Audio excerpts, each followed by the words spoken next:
ಹಚ್ಚಿ ಪ್ರಾರ್ಥನೆ ಮಾಡೋದು ಬಂದು ಒಂದು ಮಹಾ ವಿಶೇಷ. ಜ್ಯೋತಿ ಅಂದ್ರೇ ದೇವರು ಆ ಜ್ಯೋತಿ ರೂಪದಲ್ಲಿ ತಾವು ನೋಡುತ್ತಾ ಇರೋದು.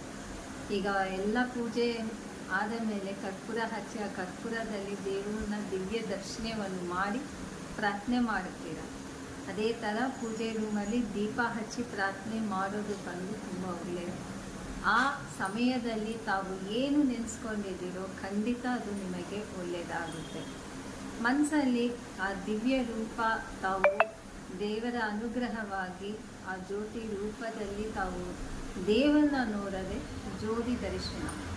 ಈ ಜ್ಯೋತಿ ದರ್ಶನ ಬಂದು ತುಂಬ ಮುಖ್ಯ. ಅದಕ್ಕೆ ಮನೆಯಲ್ಲಿ ದಿವಸ ಬಂದು ದೀಪ ಹಚ್ಚಿ ಪ್ರಾರ್ಥನೆ ಮಾಡಿ. ಅದೇ ಥರ ಮನೆ ಮುಂದೆ ತುಳಸಿ ಮಠ ಇದ್ದರೆ ದೀಪ ಹಚ್ಚಿ ಪ್ರಾರ್ಥನೆ ಮಾಡಿ. ಒಳ್ಳೆ ಶಕ್ತಿ ಮನೆಯಲ್ಲಿ ಬರುತ್ತೆ. ಅದೇ ಥರ